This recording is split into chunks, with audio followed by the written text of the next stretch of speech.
I appreciate the chairman's passion on this and his long work on Nigeria.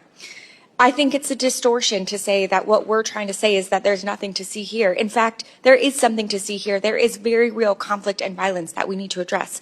I've been working on addressing conflict in Nigeria since 2013, 2014, when I was part of the counter Boko Haram strategy at the State Department. The violence impacting both Christian and Muslim communities is real, and the Nigerian government can and should do more to address it. I was horrified to learn of the killing of 2 people and the kidnapping of the pastor and a worshiper at a church in Kwara State. And this came only a few days after, as the chairman mentioned, criminal bandits kidnapped 25 girls in Kebbi State. But it is counterproductive to adopt oversimplistic narratives about the multiple complex overlapping security challenges and violence across the country.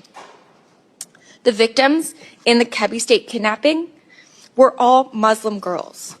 So violence affects everyone, and false narratives perpetuate harmful stereotypes and motivate tensions and violence based on religious identity.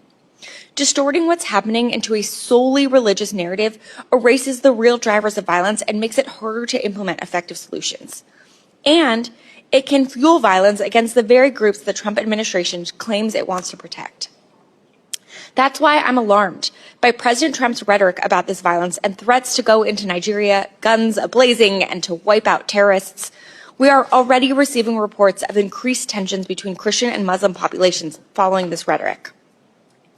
President Trump's threat is reckless, and any unilateral military action in Nigeria would be illegal. Congress has not authorized force in Nigeria to protect Christians, and any action without Nigeria's consent violates international law. We also know that a military-first response won't actually address the violence and will do very little to protect Christian communities. As I